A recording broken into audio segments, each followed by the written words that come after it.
Olá, boa tarde. Crianças oriundas de uma criação pautada na superproteção podem enfrentar problemas de desenvolvimento. Esses filhos são frutos dos pais helicópteros, como é denominada a geração de homens e mulheres que estão sempre voando baixo ao redor dos filhos. E é para falar como essa falta de autonomia prejudica as crianças que recebo hoje a psicopedagoga Marcela Gontijo. Marcela, muito obrigada por aceitar o nosso convite para que a gente falasse um pouco mais dos reflexos dessa criação superprotetora dos pais, esses pais que ficaram apelidados como pais helicópteros, né? Para esse desenvolvimento educacional mesmo das crianças. O que a gente pode dizer que esse tipo de educação em casa reflete no ambiente escolar? Qual que é o perfil dessa criança que tem essa super proteção? Boa tarde, Michele, eu que agradeço. Eu acredito que quando os pais super protegem, criam uma expectativa muito alta em cima desses filhos, eles impedem, de certa forma, que essas crianças arrisquem, que essas crianças errem, se frustrem e com esses erros elas possam amadurecer e crescer. Então, muitas vezes a gente, falando do reflexo escolar, muitas vezes a gente espera, o pai espera que a criança vá bem na escola, mas não prepara a criança para ir bem na escola. Simplesmente exige o resultado. E quando isso não acontece, a criança se frustra e ele, ao invés de tentar resolver em casa, ele vai buscar uma resposta muitas vezes na escola, querendo saber da professora o porquê dele ter tirado uma nota ruim. Afinal de contas, foi fruto da falta de esforço dele e não responsabilidade da escola, do professor, assim dizendo, né? E a gente vê que há uma mudança mesmo nessa relação com as figuras que estão na escola, talvez também por essa criação superprotetora. Você percebe, por exemplo, que o respeito com essa pessoa que seria a autoridade, o professor, a diretora, a coordenadora, até quem está nessa questão mesmo de inspeção de pátio, há uma quebra nesse respeito ou nessa identificação da autoridade? Eu acredito que sim, completamente, porque você não cria filhos com essa paternidade helicóptero que eles estão falando, na qual os pais tentam resolver tudo, tentam sempre estar supervisionando, vendo o que está acontecendo e ao mesmo tempo querendo resolver pelas crianças, eles não criam uma autoestima, um respeito, uma identidade própria da criança. Então o que lhe falta em casa, ele vai agir da mesma forma na escola. Então, se você não tem esse respeito dentro de casa, você não vai ter o respeito na rua e na escola, onde é o lugar que eles mais passam tempo.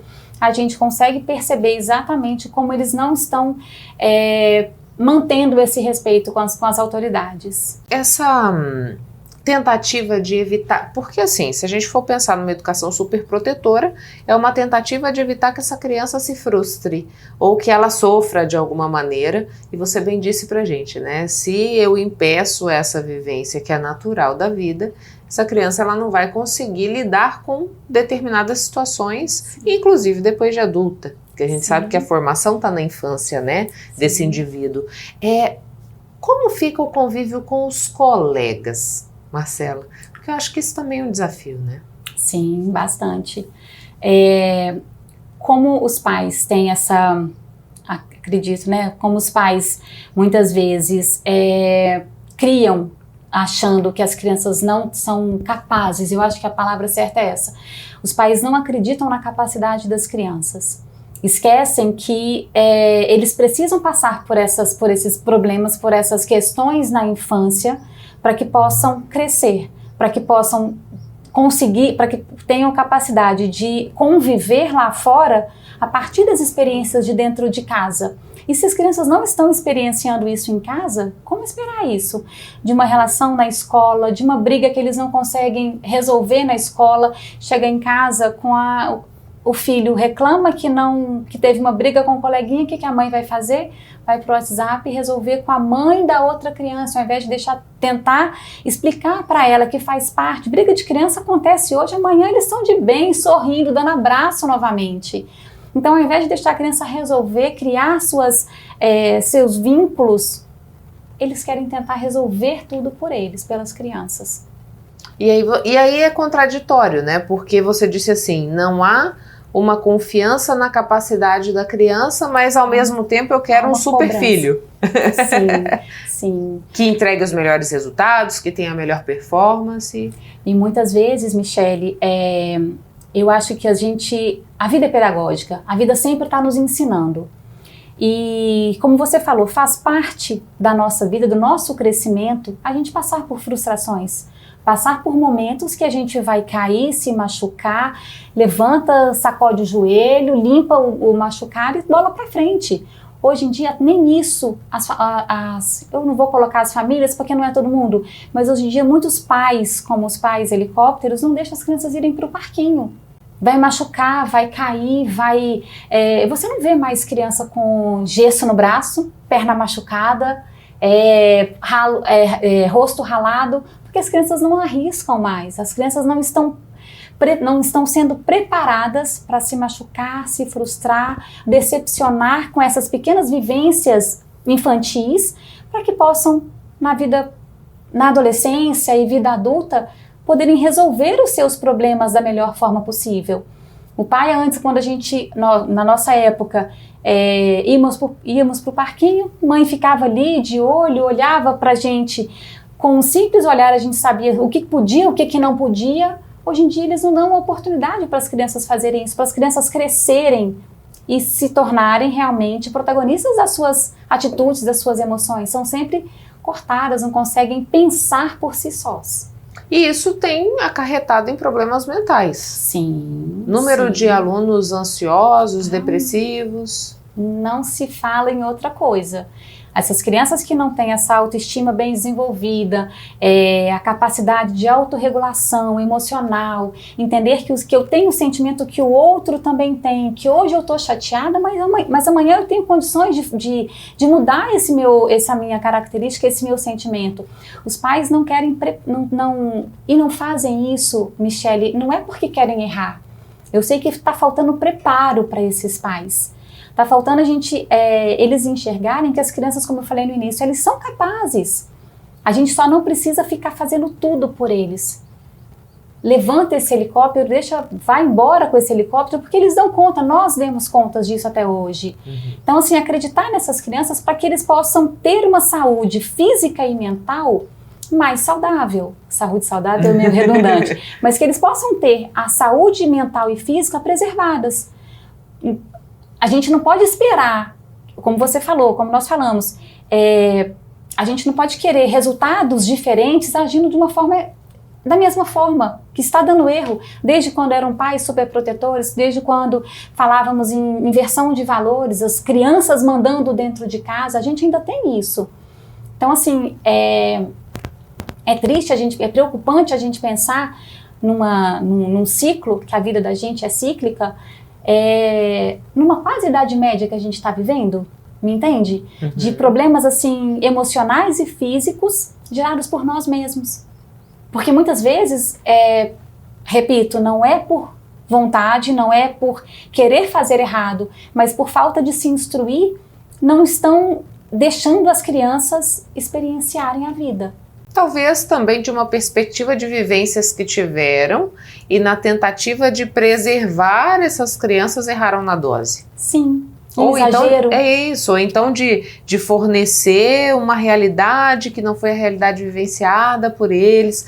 A gente até discutia isso com um grupo de amigos num fim de semana, dizendo assim, olha, existem ambientes e ambientes para que as crianças estejam, por exemplo, no contexto escolar. Né? A gente vivenciou um ambiente, não considerou aquele ambiente saudável do ponto de vista de diversidade, de perspectiva, de entendimento de classes, assim, digamos, e encontramos uma outra escola que era muito mais fértil nesse contexto, pensando justamente no desenvolvimento do nosso filho, né? Quanto mais contato eu tenho com o diverso, quanto mais eu faço esse exercício de entender a diferença no outro, de lidar com os meus sentimentos, minhas emoções, com o mínimo de interferência possível, maior eu fico, né? Nesse Sim. processo de crescer mesmo. Sim. A gente precisa fazer com que as crianças entendam sobre frustração, sobre limites, sobre enfrentar dificuldades mesmo. Uhum. Voltando agora falando um pouquinho da parte psicopedagógica, muitas vezes a gente tem crianças que não têm nenhum transtorno do neurodesenvolvimento, não tem nenhuma dificuldade neurobiológica, mas que estão ali por uma carência, por uma dificuldade, talvez até emocional, que vai refletir, como a gente falou, vai refletir na base escolar, na área escolar, porque é onde eles estão a maior parte do tempo tirando a casa, onde eles são cobrados, fora mãe e pai estando ao lado deles. Uhum. Então ali a primeira experiência deles do que vai ser a vida, com professores, com autoridades, com colegas, com os pares, a primeira namorada, a primeira frustração, o primeiro não. E se a criança não é preparada para entender as suas limitações, a limitação do outro, como você falou, e eu aprender a respeitar essa limitação minha e sua, como é que eu vou esperar que a gente consiga conviver num meio de trabalho, ter um casamento, ter respeito pelo outro, enquanto meu colega de trabalho, meu superior, meu subordinado? Então tudo isso assim, se os pais não preparam os filhos hoje para entender todas essas limitações, respeitar, aprender a conviver e saber que nesse momento eu estou chateado, bravo, chorando, uma criança de 5 anos, 4 anos, brava, chorando, não vai adiantar eu conversar com ela agora. Então espera, calma, por que você ficou chorando? Por que você ficou brava com a mamãe? Explicar que ok, eu entendo a sua emoção, eu entendo o seu sentimento, você ficou chateada com a mamãe, mas eu não podia deixar de fazer isso.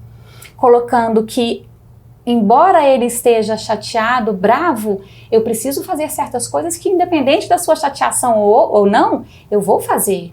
Uhum. Eu sou sua mãe.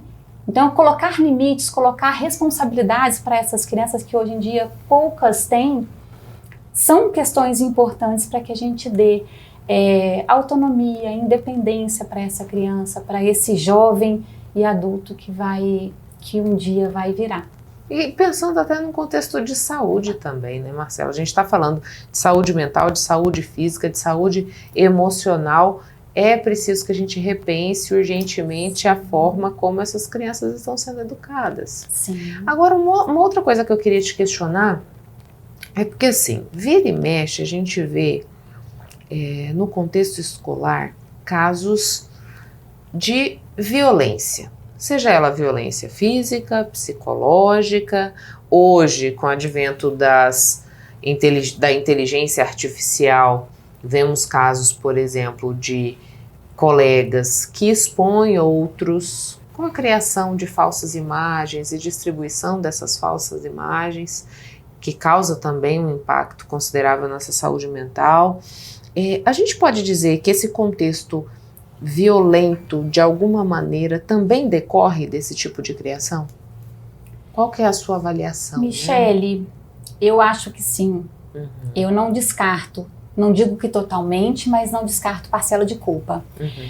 Porque eu acho que se você, em casa, se os pais em casa criam da maneira que ensine o respeito ao outro, qualquer coisa que seja fora que não condiz com valores como respeito, justiça, bondade, lealdade, carinho, generosidade, tudo isso que não é ensinado em casa, está acontecendo na escola por essa falta em casa.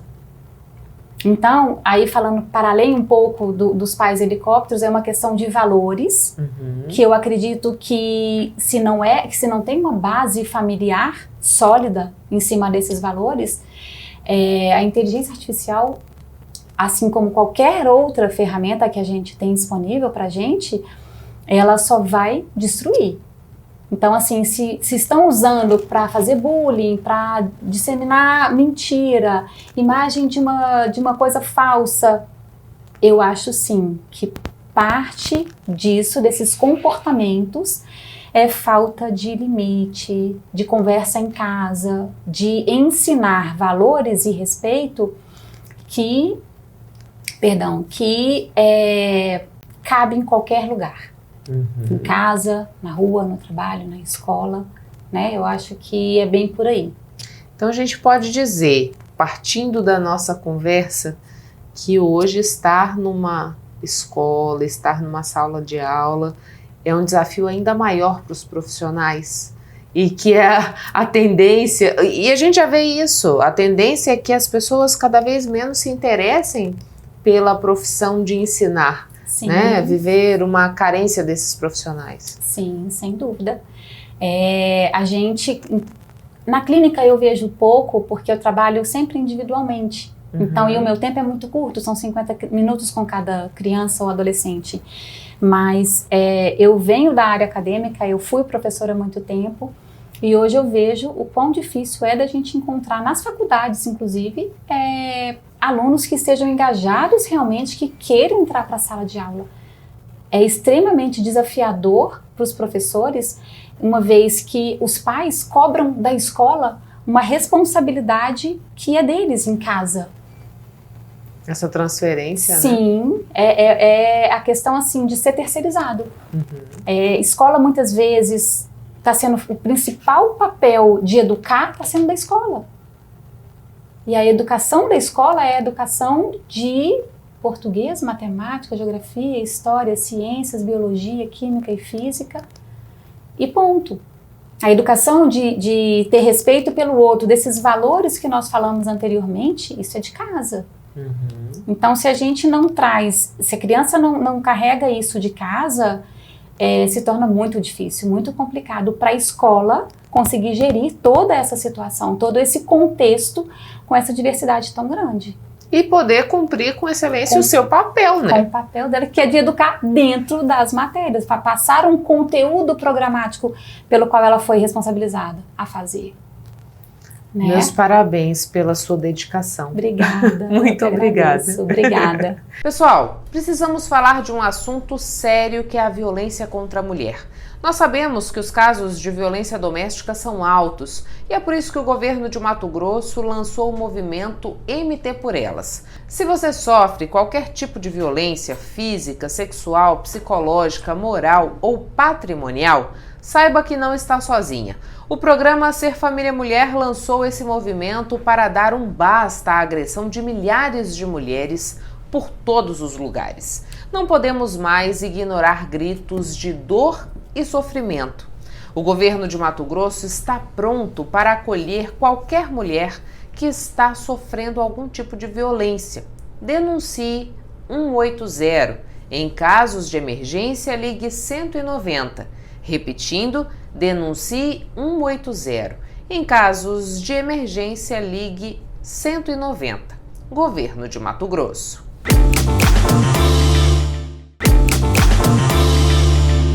No Brasil, um homem morre a cada 38 minutos devido ao câncer de próstata, segundo dados do Instituto Nacional de Câncer. Esse é o tipo de câncer mais comum e causa a morte de 28,6% da população masculina que descobre o tumor maligno. Por isso, o mês de novembro foi destinado à campanha de conscientização sobre a doença, uma vez que o diagnóstico precoce é essencial na busca de um bom desfecho. E para falar sobre essa situação é que recebo hoje aqui no Papo com Ela o médico urologista Dalvani Elias. Doutor Dalvani, muito obrigada por aceitar o nosso convite para que a gente pudesse aproveitar esse momento, né, do mês de novembro para falar sobre esse tabu, assim, digamos, que ainda é cuidar da saúde masculina. Por que os homens têm tanta resistência de fazer esse acompanhamento? É cultural isso? Também. Em primeiro momento, eu gostaria de agradecer a oportunidade assim, de poder expressar, expor para a população a importância dessa questão, né? Porque a gente no dia a dia observa a menina, quando ela sai do pediatra, a mãe já leva no ginecologista, começa a fazer os exames preventivos, começa a orientação sexual e tal, e o menino, ele é abandonado, como se diz, né? Ele não toca a vida, é jogando futebol, não se preocupa com exames, lá depois ele vai se preocupar. Então tem muitas coisas importantes que nessa fase podem começar a prevenir, a criar bons hábitos, a orientação, Vai começar lá na criança, algumas vacinas no adolescente que é importante, por exemplo, o HPV, prevenção sexual, prevenção, tipos de alimentos que são importantes, que é importante você começar a prevenir lá no começo da vida. O cara chega com 60 anos, agora eu vou me cuidar. Aí já passou, entendeu? Aí é prevenir dano. O homem, culturalmente, ele é mais desleixado, então é aquela questão também do, comigo não acontece nada, não estou sentindo nada. E a mulher não, a mulher ela se previne, ela detecta as coisas no começo. E isso tem um impacto importante. Na média, as mulheres vivem 7 anos a mais do que os homens.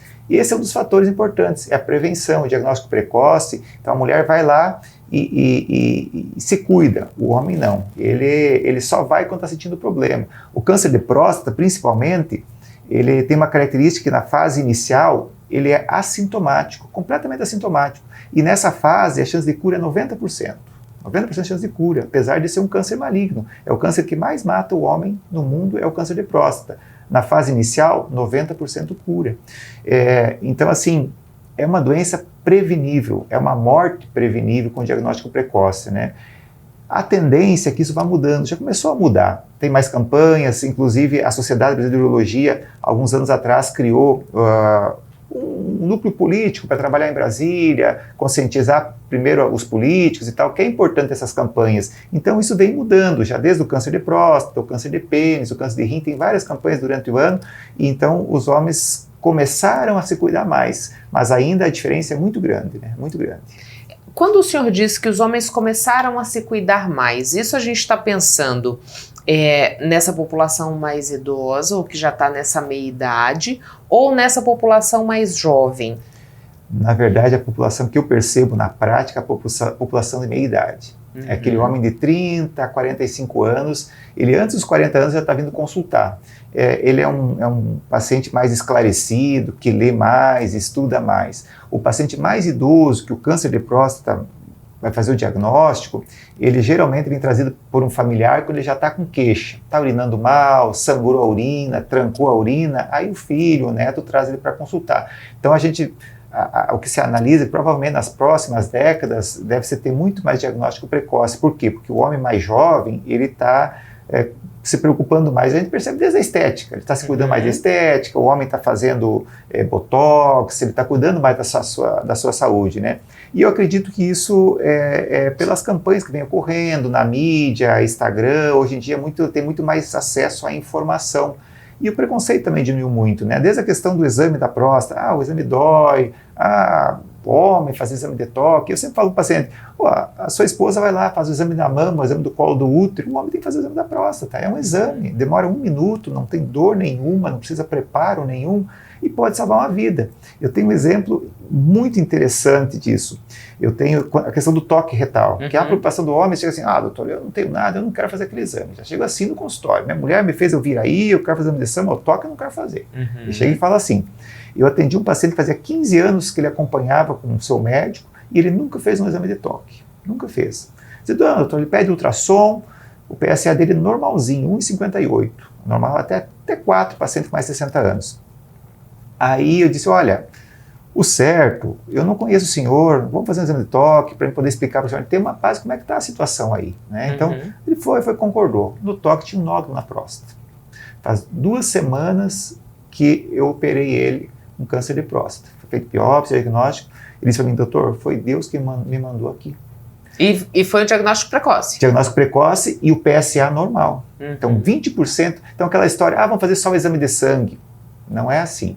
20% dos pacientes, o exame de sangue não altera. É no toque que vai perceber um nódulo, ou eventualmente vai fazer algum exame por algum outro motivo e percebe que tem uma alteração na próstata. Então, é importante frisar isso. É toque mais PSA. Vamos dizer que o toque ainda... Um complementa o outro. Não tem nada que substitua o toque hoje. Um complementa o outro. É toque mais PSA, não é toque ou PSA. Tem alguns estudos que mostram você fazendo os dois, a chance de deixar passar um câncer é próxima de 0. Entendeu? Não vi um câncer ali. Entendeu? É próximo de 0 se fizer o toque e o PSA. E são exames baratinhos, simples, rápido, entendeu? Então isso faz uma diferença grande. De vez em quando surgem algumas notícias assim, o toque não precisa fazer. Então é melhor que o paciente faça pelo menos Uhum. o PSA do que nada, mas sempre que possível tem que fazer o toque. E doutor, quando o senhor fala sobre esse olhar mais preventivo, né, desse acompanhamento que os homens precisam fazer, até pensando na saúde de uma forma global, no aumento de expectativa de vida, nessa possibilidade de um tratamento que seja exitoso no seu desfecho, o que é recomendado? É uma vez ao ano? Isso, a recomendação clássica é assim, na prática eu vou dizer assim, a partir dos 40 anos, começa a fazer o PSA, certo? 45 anos, pai ou irmão com câncer de próstata, que são os fatores de risco mais importantes, ou raça negra, que habitualmente tem um câncer mais agressivo. Então, esses pacientes, a partir dos 45, é altamente recomendável que faça também o exame de toque. Toque mais PSA, anual.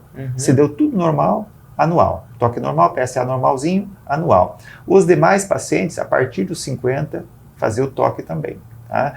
A gente sempre fala assim, estatística, mas o paciente, eu não aceito, não admito, por exemplo, assim, o paciente chega no consultório do urologista, o cara tem 42 anos, não vai fazer um PSA e um toque, tem que fazer. Porque ele veio, apesar dele, eu já operei paciente com 44, com 43, com 46, entendeu? Isso por hábitos de vida? Já operei por câncer de próstata. Não, mas eu digo assim, o câncer aparecendo mais cedo, além da questão da genética, tem o hábito de vida também? Com certeza. A característica, assim, por exemplo, o paciente chega, meu pai tem um câncer de próstata com 80 anos. Provavelmente não seja um fator de risco genético importante. Por quê? Porque se tu pegar todos os homens acima de 80 anos, uma porcentagem muito alta, e fizer uma biópsia de todos, uma porcentagem muito alta vai ter câncer de próstata, muito alto. Mas geralmente é um câncer indolente, ele é quietinho, ele vai devagarinho, ele não vai, a pessoa vai morrer com ele, não dele. Agora, chega um paciente no consultório, meu pai teve um câncer de próstata com 50 anos, é um fator genético muito forte. Então, por quê? Porque não é só os hábitos, a alimentação, é alguma coisa no organismo dele, o gene deles, que predispor aquilo a acontecer tão cedo na vida. Né? Então, um câncer de próstata no paciente jovem é um fator de risco bem importante para os seus familiares e tal, ele vai ter que começar a fazer mais cedo o exame também. Né? Agora, qual que é a função da próstata no organismo masculino, doutor? Bom, a próstata, ela é uma glândula, né? Ela está localizada embaixo da bexiga, ela está sentada embaixo da bexiga e a uretra, o canalzinho que vai sair a urina na ponta do pênis, ela passa no meio da próstata. Então, o que a gente mais comum vê, sintomas do câncer de próstata. A próstata, a gente fala quais são os sintomas. Trancar a urina, doer, mas esses sintomas vão ocorrer quando a doença já está mais avançada. A fase inicial é assintomático. Isso é muito importante porque eu já vi entrevista de médicos famosos na televisão falando os sintomas do câncer de próstata. Porque o paciente fica com aquela ideia que não está com sintomas. Só que podem ser sintomas do câncer de próstata, mas na fase inicial ele não tem sintomas. O mais comum de o paciente chegar no consultório com dificuldade para urinar, fazer força, é a hiperplasia prostática benigna, é o aumento benigno da próstata. Ela cresce, vai crescendo com a idade, a ação dos hormônios, a alimentação hipercalórica, e ela vai fechando o canal. E aí o paciente tem dificuldade para urinar e tal, geralmente faz uma cirurgia por dentro do canal, hoje em dia tem tecnologia por laser, que tira todo o miolo, a recidiva é muito baixa. A função da próstata, ela produz 30% do líquido espermático, do sêmen. Daquele líquido que sai, 70% é produzido pelas vesículas seminais, que quase não se ouve falar. Por quê? Porque ela não dá câncer, não tem fama, né? Mas ela produz 70% do líquido que sai no ejaculado e a próstata produz 30%. A função daquele líquido é o espermatozoide nadar dentro deles e alimentar, se manter vivo lá no corpo da mulher, o espermatozoide até ocorrer a fecundação.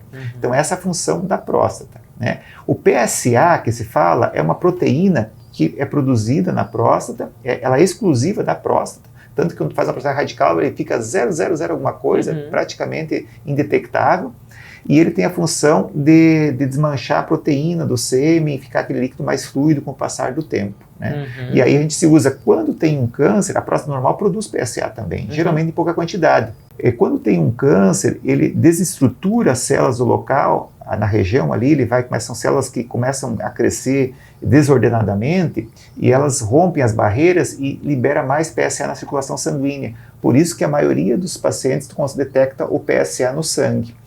Quando o PSA não sobe, o paciente tem um câncer de próstata, um nódulo, geralmente é um câncer mais agressivo, quando o PSA não sobe. Por quê? A gente chama de câncer indiferenciado. Ele tem uma característica estrutural que essa célula não produz PSA. É uma célula bem mais agressiva. Então, quando tu pensar, um PSA que não subiu e tem um câncer, geralmente a gente está pensando que é um câncer mais agressivo. Agora, doutor, nessa perspectiva de diagnóstico precoce, né, quais são as opções de tratamento que esse homem tem? Então, ele vai precisar ser submetido, por exemplo, a uma cirurgia? O que a gente tem, assim, falando em forma geral? Cirurgia, dentro da cirurgia tem a cirurgia tradicional aberta, a cirurgia laparoscópica e a cirurgia robótica, né, que é um padrão ouro. For lá nos Estados Unidos hoje, o que vai ser oferecido para ele? Cirurgia robótica, a gente tem aqui em Cuiabá já 2 hospitais de cirurgia robótica, né? O Hospital São Mateus, que eu trabalho, e o Hospital Santa Rosa. Então, assim, a cirurgia robótica na próstata, eu sempre falo assim que de todas as cirurgias que podem ser feitas por robô, a que tem mais vantagem é a próstata, que faz mais diferença tu operar por robô. Por quê? Porque a próstata está localizada num local anatômico muito de difícil acesso, atrás do osso púbico, um local pequeno, espaço pequeno. Os nervinhos que levam a inervação lá para o pênis, eles passam por trás da próstata, grudadinho na cápsula, e o músculo que segura a urina, ele está também agarradinho no finalzinho da próstata aqui. Então o robô, tu tem uma qualidade de movimento, de tremor, um aumento da visão e uma estrutura tridimensional que tu consegue liberar bem aqueles nervinhos ali, tu consegue liberar bem o esfíncter, o músculo. Então a incidência de incontinência, que é um medo, o câncer de próstata eu não quero operar, vou ficar incontinente, ou impotente. A cirurgia robótica, a chance de incontinência hoje em dia é menos de 1%. Né? As outras cirurgias chegam até 10%. A questão da potência é mais complexa um pouco. Por quê? Depende de muitos fatores, não só da cirurgia. Sim. Se o tumor estiver bem localizado e dá para preservar os nervos e o paciente tem uma potência prévia boa, a chance de ele ficar potente é quase 100%. Mas aí, o que influencia? Se o paciente tem uma boa potência prévia, se ele tem comorbidades que afetam muito a potência, diabetes, hipertensão, obesidade, são fatores que já a qualidade da inervação é muito boa. Ou se aquela lesão está saindo da próstata, está tocando nos nervos, tu acaba tendo que, talvez de um lado ou dos dois, mas às vezes sacrificar aqueles nervos para tirar toda a lesão, né? Mas na média, os pacientes assim... É muito difícil dizer um número, porque depende de caso a caso. Eu sempre chego, o paciente chega assim, e a potência, doutor? O paciente não é diabético, não é hipertenso, saúde boa, 65 anos, faz atividade física. Qual é a tua potência? Que nota tu dá para a tua potência hoje de 0 a 10? Não, a tua potência é 8. Expectativa se eu ficar potente é muito alta, mais de 90%. Né? Mas assim, então depende de vários fatores. Mas assim, se a gente comparar uma cirurgia tradicional antigamente, aberta, cortava a barriga, que a impotência era acima de 80%, a impotência. Hoje não, hoje isso mudou muito. Né? Pela precisão que o robô fornece. Pela qualidade da visão, do movimento, porque a cirurgia laparoscópica, que é com os furinhos também, a tesoura, a pinça só trabalha reta. A cirurgia robótica, ela tem esse movimento. Mais do que o punho, tu consegue movimentar, tu consegue cortar assim, entendeu? Então tu consegue fazer curvas, a visão é melhor, né? Mas isso muda muito. Sempre a cirurgia é recomendada, mesmo nos primeiros momentos Vamos da chegar doença? lá. Então a cirurgia é a mais recomendada, é a mais feita nos Estados Unidos, por exemplo, que é a nossa referência, tem bom resultado. Aí temos outras opções, radioterapia, certo? A radioterapia, aquele paciente assim, jovem, que está pensando numa vida sexual, que tem uma doença bem curável, geralmente vai pensar em cirurgia. A radioterapia é aquele paciente que já tem mais idade, ele já tem um coração mais difícil para tolerar uma cirurgia, e principalmente uma próstata pequena. Próstatas grandes, a radioterapia é comum ela não conseguir penetrar e ter uma boa ação. A radioterapia também melhorou muito. Há muitos anos atrás, a radioterapia não resolvia. Se indicava, o paciente do SUS não tinha acesso, vamos fazer radioterapia. Passava um tempo e voltava o câncer. Hoje melhorou muito, né? Mas uma coisa muito importante, depois que você fez a cirurgia, tu consegue fazer uma radioterapia em cima, entendeu? Daquela região que ficou, o tumor estava saindo da próstata, recidivou no local. Mas depois da radioterapia, tu não consegue operar mais, porque ela cria uma fibrose, uma aderência, então o paciente vai ficar 100% incontinente, ele vai ficar impotente, risco de lesar o intestino que está grudadinho atrás, na cirurgia. Então, isso também é um fator a se considerar, que a gente tem outras opções depois. Aí, a gente pode evoluir para tratamento hormonal, já é aquele paciente que, o que sustenta, o que alimenta o tumor de próstata? É a testosterona. Né? Então assim, mas não é um fator de risco, certo? Então, antigamente você achava, testosterona, quando se descobriu, faz câncer de próstata. Não é um fator de risco, certo? Mas quando o paciente tem um câncer de próstata, a testosterona parece que mantém ele em atividade. Então a castração é uma forma de tratamento. Certo? Castração, tirar o testículo ou usar uma medicação que inibe a testosterona. Geralmente o tumor ele vai murchar, ele diminui, às vezes tem lesão, uma metástase na coluna, paciente com dor, dificuldade de caminhar, essa lesão ela vai murchar e vai ficar um bom tempo sob controle. E passa um tempo, ele se torna hormônio refratário, ele volta a crescer independente de testosterona ou não no organismo. Né? Então, não é mais um tratamento curativo. Tu vai usar naquele paciente que já tem uma lesão em algum outro local, está com dor óssea, lesão muito extensa, não é mais curável. Aí você vai eventualmente fazer uma radioterapia mais hormônio local ou eventualmente só tratar com hormônio. Certo? Doutor, a reflexão que fica, então, para esse momento que a gente está discutindo o Novembro Azul é: homens, conscientizem-se e procurem esse acompanhamento. Isso, então é importante. O homem, a gente fala muito de câncer de próstata, mas tem muitos cânceres aí que são diagnosticáveis. Se você tiver uma disciplina, não é muito, é uma vez por ano. Eu sempre digo para o paciente assim, o paciente hoje em dia é obesidade, muito no consultório, né? Eu digo, se você não tem 1 hora por dia para ti, para que tu está trabalhando? Para que tu está juntando dinheiro? Qual é a função disso? Sem você, não tem os teus filhos, não tem tua família. Então, tem que tirar 1 hora por dia para ti te cuidar, entendeu? O que é te cuidar? Fazer atividade física, comer com qualidade. Não é que não pode comer com qualidade. Nossos alimentos hoje têm muita caloria e pouco nutriente, só muito carboidrato. Então, isso é importante. Fazer os teus exames 1 vez por ano, entendeu? O cardiologista, AVC e infarto é a principal causa de morte no paciente depois de 50 anos. Depois vem os cânceres. Então, mas eu não sinto nada, doutor, faço. Mas quanto veio o cara jovem jogando futebol, morreu. Vai lá, faz uma esteira, mostrou que tem uma isquemia, hoje tu bota um stent e está resolvido. Por que deixar lá? Então, isso é importante, é o diagnóstico precoce. Né? O diagnóstico precoce é cura. O diagnóstico precoce é cura o câncer de próstata. Né? E prevenir, o que dá para fazer para prevenir o câncer de próstata? O câncer de próstata não é um exame assim, não você tem uma coisa muito clara do paciente, eu vou fazer isso, não vai ter câncer de próstata. Mas algumas coisas são importantes que se sabe, né? Fazer atividade física, dieta com baixa caloria. Por exemplo, no Japão, a incidência de câncer de próstata é baixa.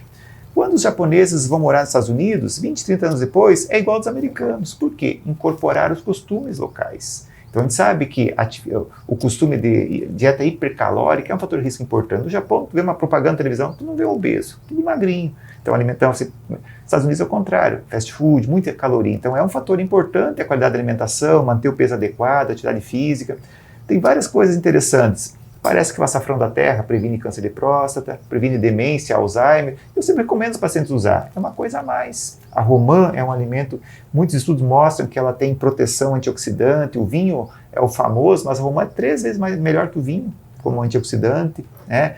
Castanha do Pará, 2 por dia, não precisa mais que isso. Então tem várias coisas que tu pode no teu dia de... Eu sempre digo assim, se tu tiver uma vida equilibrada, psicológica, atividade física, não está obeso, a chance de você viver 100 anos é muito grande. Vai lá 1 vez por ano, faz um eletro, uma esteira, faz exame da próstata, deu um câncer de próstata. Quantos pacientes no consultório? Eu tive um câncer de próstata 10 anos atrás, entendeu? Está curado, acabou, não tem mais. Tem qualidade de vida. Tem qualidade de vida. Só que aí, depois, aí eu digo para o paciente, não vou fazer exame de toque. O que acontece? Vai acontecer um câncer, um dia vai ter que fazer, vai chegar lá com sangramento, a urina trancada, e agora? Vamos ter que fazer exame de toque, vamos ver, só que aí, entendeu? Para diminuir sofrimento, para paliação, né? Então isso, às vezes é difícil o paciente entender, mas assim, se a pessoa tem aquela consciência que ele pode mudar o desfecho das coisas, tendo uma atitude positiva com ele mesmo, durante a vida, faz muita diferença, né? Então a consulta 1 vez por ano, fazer os exames 1 vez por ano e visitar o médico da confiança dele e cuidar da alimentação, atividade física, isso aí faz uma diferença muito grande. Muito obrigada pelas informações. Muito obrigado. Eu que agradeço a oportunidade, como já falei, né? E sempre estamos à disposição aí para poder esclarecer a população do que a gente está na nossa mão, ao nosso alcance aí. A gente vai em um breve intervalo comercial e volta já. Não saia daí.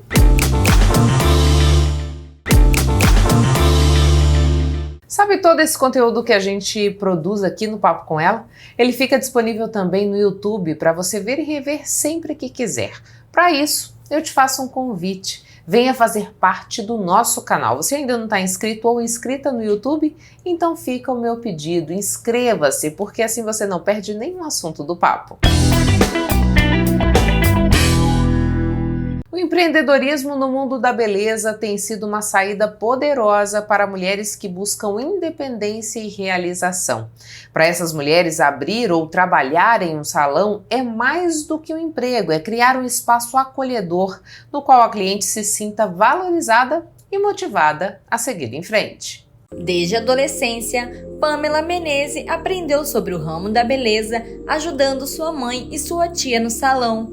Hoje, ela é empreendedora na área e dedica a ajudar outras mulheres a conquistarem sua independência. Eu cresci nesse mundo, né? Fui morar com a minha avó. Quando eu voltei auxiliando a minha mãe, que a gente tinha que ajudar no salão. O fluxo era grande, a gente ajudava lá no salão. Então a gente aprendeu a lavar, a escovar, a preparar as clientes para ela poder atender, ela e minha tia poder atender. Então elas são a referência para nós do cabelo, na estética, né? E com isso a gente vai criando a nossa própria vida, depois a gente vai querendo fazer outras coisas e a gente não quer assumir a profissão em um determinado momento.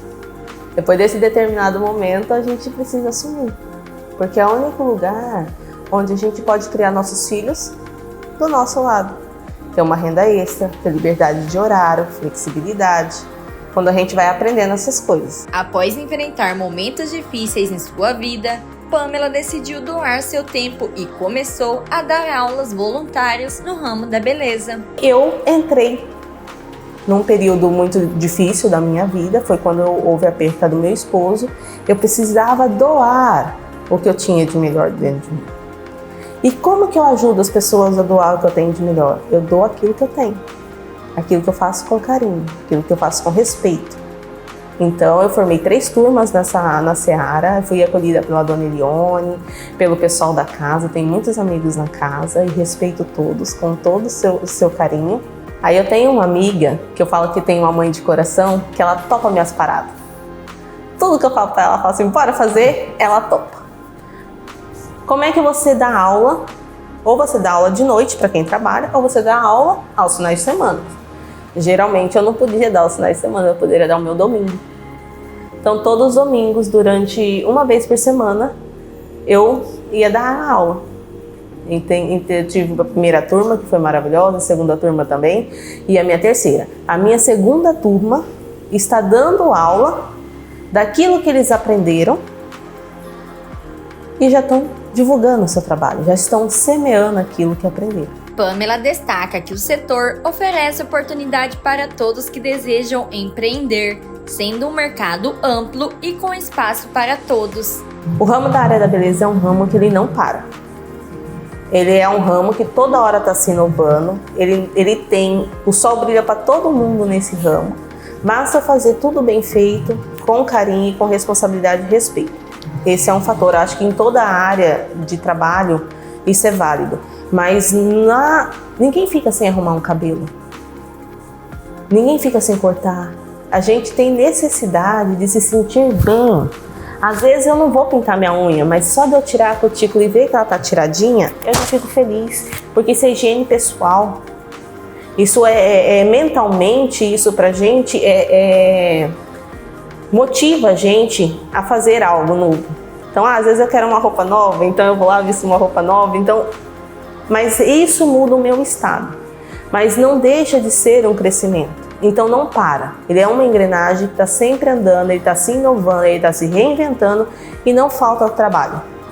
Falta força de vontade, falta determinação, falta eu querer conquistar o meu cliente, falta eu ter empatia para cuidar, cativar e manter o meu cliente, porque tem cliente para todo mundo. A gente não precisa brigar com ninguém, a gente não precisa se impor com ninguém, a gente só precisa ser a gente, fazer o nosso trabalho bem feito. Há 9 anos, Wagner de Brito Marins deixou a Paraíba e aportou em Mato Grosso. Em razão da paternidade, deixou o emprego que tinha em uma empresa atacadista e resolveu criar o Cuscuz Inbox. Empreender foi a forma encontrada para poder garantir uma fonte de renda e cuidar da filha. Com a necessidade de ajudar em casa, Wagner de Brito tornou-se empreendedor e adaptou um carrinho de cachorro-quente para vender cuscuz na avenida principal do bairro Costa Verde, em Várzea Grande. De segunda a sexta, ele garante o café da manhã de quem passa pela região entre 5h30 e 10 da manhã. No ano de 2015, a gente veio da Paraíba. E até então, na época, eu estava para casar com minha esposa e estávamos organizando para casar e morar lá mesmo, na Paraíba. Só que minha esposa fez o concurso para professora no FMT e ela foi aprovada. Aí eu tive que fazer a quebra de contrato do aluguel de apartamento e tive que pedir demissão. A gente casou no período de 12 de setembro e no mês seguinte a gente veio para Cuiabá. E aí, na mesma semana, eu comecei a trabalhar numa empresa atacadista, no Cristo Rei. E eu fiquei lá um período de 4 anos. Aí foi quando minha filha nasceu e eu tive que sair do emprego para poder dar uma assistência melhor para minha esposa e para minha filha.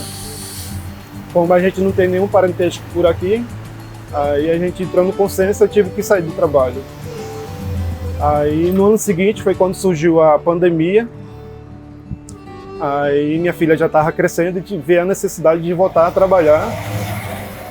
E aí foi de onde surgiu a ideia de fazer o delivery do cuscuz. A ideia surgiu quando ele reparou que muitos cuiabanos tinham o costume de tomar café da manhã na rua, mas optavam por parar em lanchonetes ou em bancas de salgado.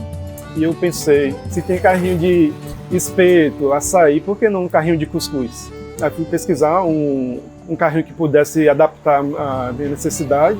Aí encontrei esse carrinho lá em Rondonópolis e o rapaz veio trazer para mim. Iniciei, nos primeiros dias começou a ter uma saída pequena, mas dia após dia foi aumentando a clientela.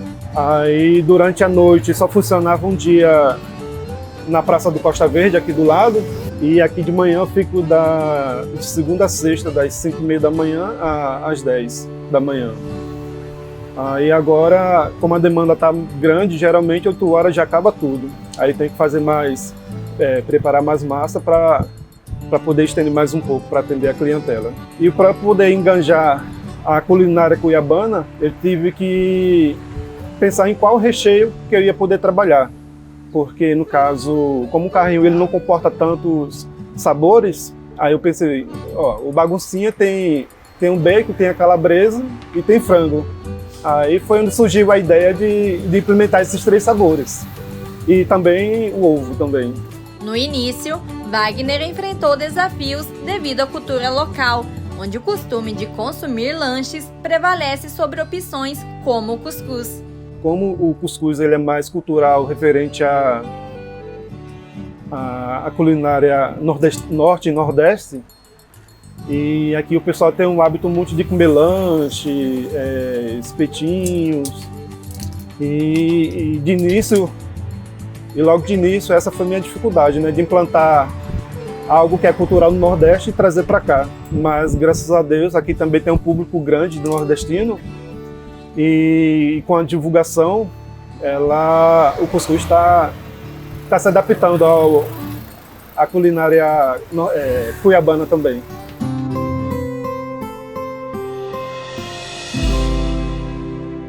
Hoje o Papo Poesia é protagonizado pelo imortal Gonçalo Antunes de Barros Neto, ocupante da cadeira 7 na Academia Mato Grossense de Letras. O poema escolhido foi Ode à Existência. Seja muito bem-vindo, Gonçalo. Ode à Existência. Em um barco de pele e ossos lançados, nas ondas mistério buscava desvendar. Fui pescador humano, pelo mundo a sonhar, mas o oceano sussurrou um chamado. Transformei-me em peixe, escamas a brilhar, nos recifes, nos abismos, saberes a encontrar. Com golfinhos e baleias a dialogar, o segredo da vida fui a desvendar. Nas profundezas, a sabedoria a brotar, o ser e o não ser a dançar sem cessar. Um ciclo eterno, uma dança a ecoar. Entre luz e trevas, o universo a pulsar. Mas a maldade da terra começou a soar. Dos raios de sol, do perfume a flutuar, decidi emergir, meu destino a mudar. De peixe a homem, ao lar a retornar. A aldeia, meu porto a me esperar. Com sorrisos, com lágrimas a rolar. As rugas, testemunhas, histórias a contar. Do pescador que ao oceano foi se entregar. A existência, poema que nunca cessa, entre as ondas e as estrelas a se entrelaçar. Cantarei sim, em versos, a vida a celebrar. No eterno balé da existência, a realidade a considerar.